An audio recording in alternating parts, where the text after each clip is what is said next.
Salam sejahtera pemirsa HCBN dimanapun Anda berada. Senang rasanya bisa berjumpa kembali dengan Anda dalam pembahasan buku Yesus Nama di Atas Segala Nama. Buku ini dituliskan oleh Nyonya Ellen G. White, yang dalam tulisan lain, Yesus adalah Alfa dan Omega, pencipta langit dan bumi, pemberi setiap pemberian yang baik dan sempurna, dan pemikul beban besar kita.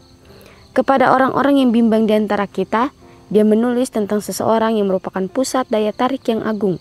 Kepada mereka yang hancur oleh dosa, dia menawarkan juru selamat yang sempurna, perantara yang agung, perantara yang maha kuasa, dan kapten keselamatan kita.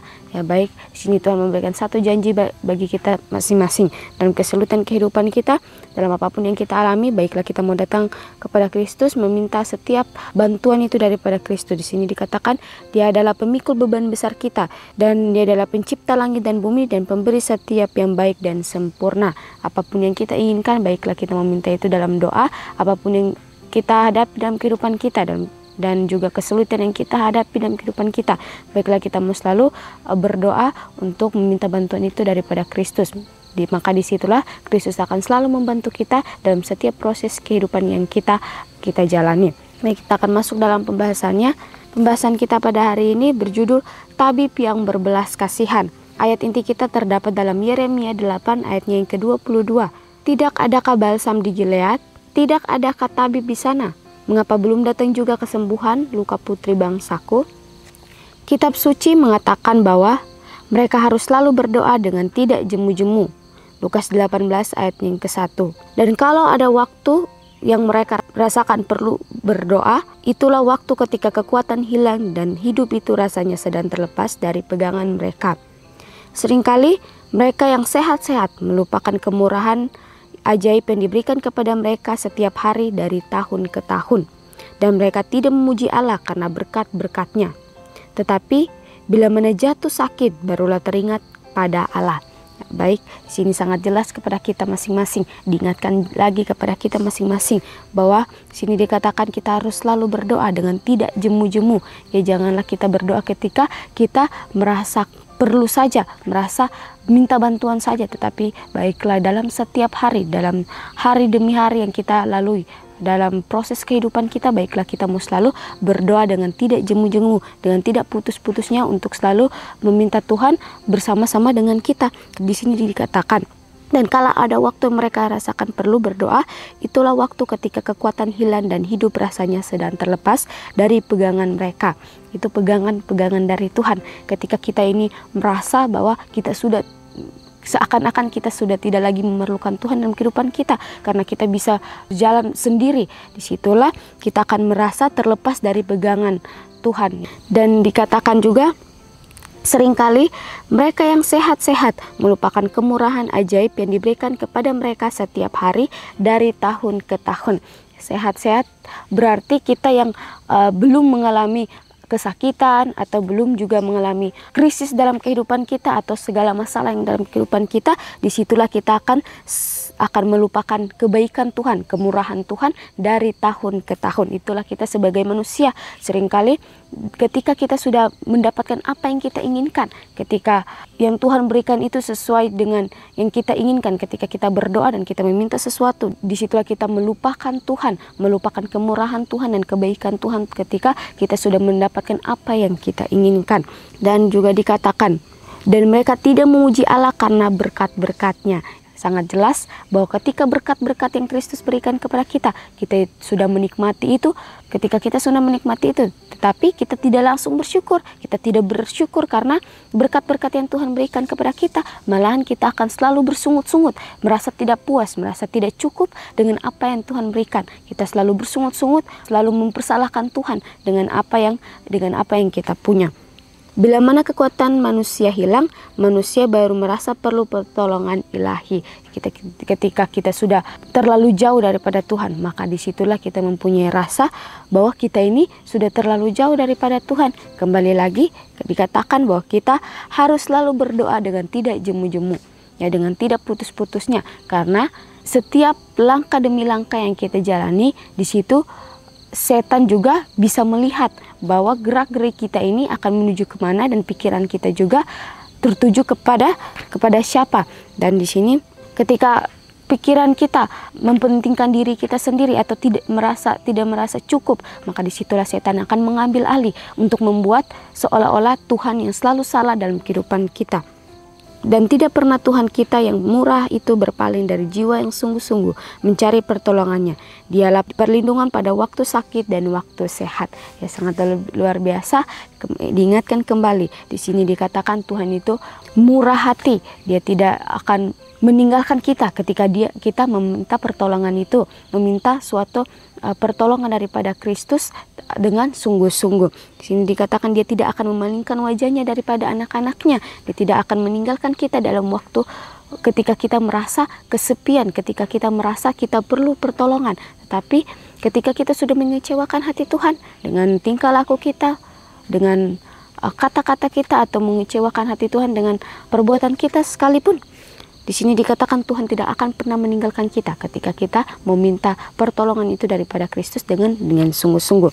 Yesus adalah tabib yang berbelas kasihan. Sekarang ini sama seperti selama pelayanannya di dunia ini. Dalam dirinya ada balsam penyembuhan untuk segala macam penyakit dan kuasa yang memulihkan bagi setiap kelemahan. Murid-muridnya sekarang ini harus berdoa bagi orang sakit sama seperti murid-muridnya pada zaman dulu itu berdoa. Kesembuhan akan menyusul karena doa yang diucapkan dalam iman akan menyelamatkan orang sakit. Kita memiliki kuasa Roh Allah, jaminan iman yang pasti yang dapat menuntut janji-janji Allah. Tuhan berjanji, mereka akan meletakkan tangannya atas orang sakit dan orang itu akan sembuh. Terdapat dalam Markus 16 ayatnya yang ke-18. Dan janji ini dapat dipercaya sekarang ini sama seperti pada zaman rasul-rasul. Dikatakan juga di sini bahwa murid-murid Yesus pada zaman dulu mengobati orang atau menyembuhkan orang dengan berdoa saja. Kenapa sampai orang-orang yang membutuhkan kesembuhan itu bisa memiliki kesembuhan? Ya karena mereka mempunyai iman yang sangat kuat. Mereka mempunyai suatu iman di mana ketika mereka ingin mempunyai iman itu, maka disitulah iman mereka akan diasah terus hari demi hari, dan maka disitulah iman mereka akan bertumbuh, semakin hari bertumbuh. Dan di sini dikatakan mereka berdoa saja, maka orang yang memerlukan kesehatan di situ akan memperoleh kesehatan itu.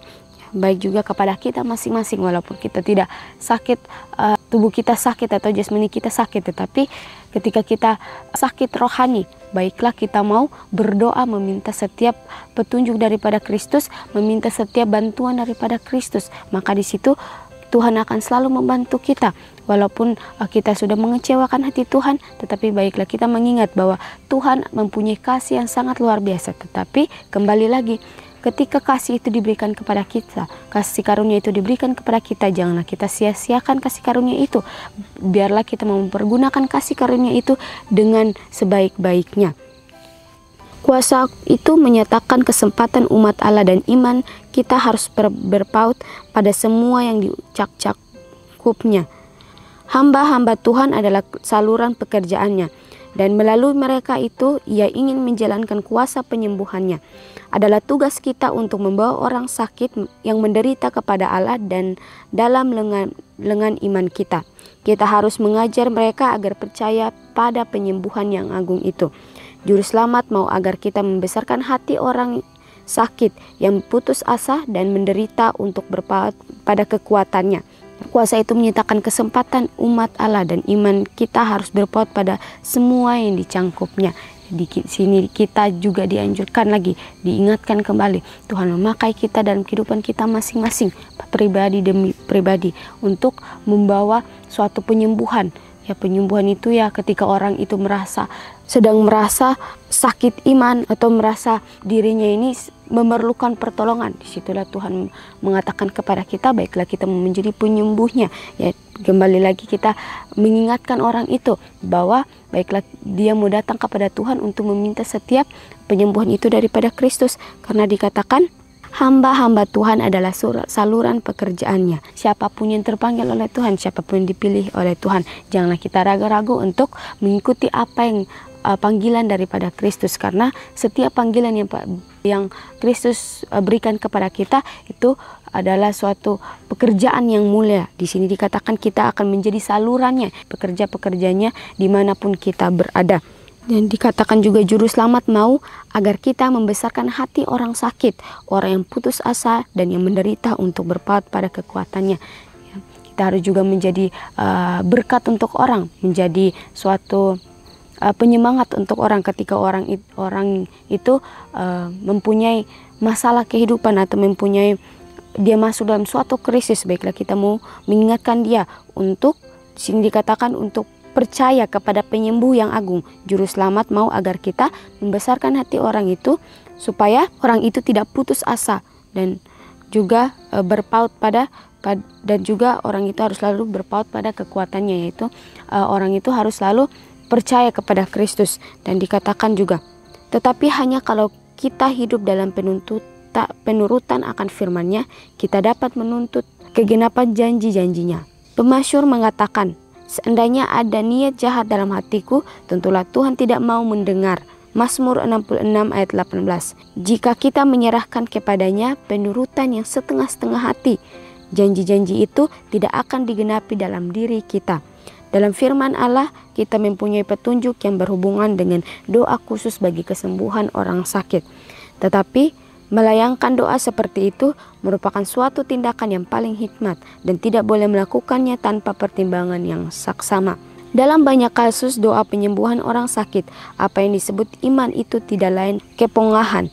Seri Membina Keluarga jilid 4 halaman 201 dan 203.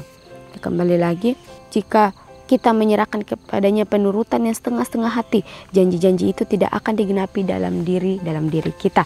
Kita menyerahkan diri kita ini setengah-setengah hati, kita bingung apakah kita mau ngambil jalan kita sendiri atau mengikuti jalan Tuhan. Maka disitulah di sini dikatakan janji-janjinya itu tidak akan digenapi dalam diri kita. Janji-janji yang Kristus berikan kepada kita di situ tidak akan digenapi dalam diri kita. Tetapi apakah Tuhan sekejam itu? Tidak. Tuhan adalah Tuhan yang sangat mempunyai kasih yang sangat luar biasa. Tetapi kita saja sebagai manusia seringkali mempergunakan kasih karunia itu dengan seenak jidatnya kita. Dan baiklah kita mengingat bahwa kasih Tuhan itu selalu ada untuk kita. Janganlah kita mempergunakan kasih Tuhan itu seenaknya kita, tetapi baiklah kita mempergunakan kasih Tuhan itu dengan sebaik-baik mungkin. Dan kita juga ingat bahwa sedikit dikatakan kita harus selalu juga bersyukur dengan apa yang Tuhan berikan. Ketika kita minta, Tuhan bantu saya untuk iman saya supaya lebih kuat. Tapi iman itu tidak langsung bertumbuh begitu saja.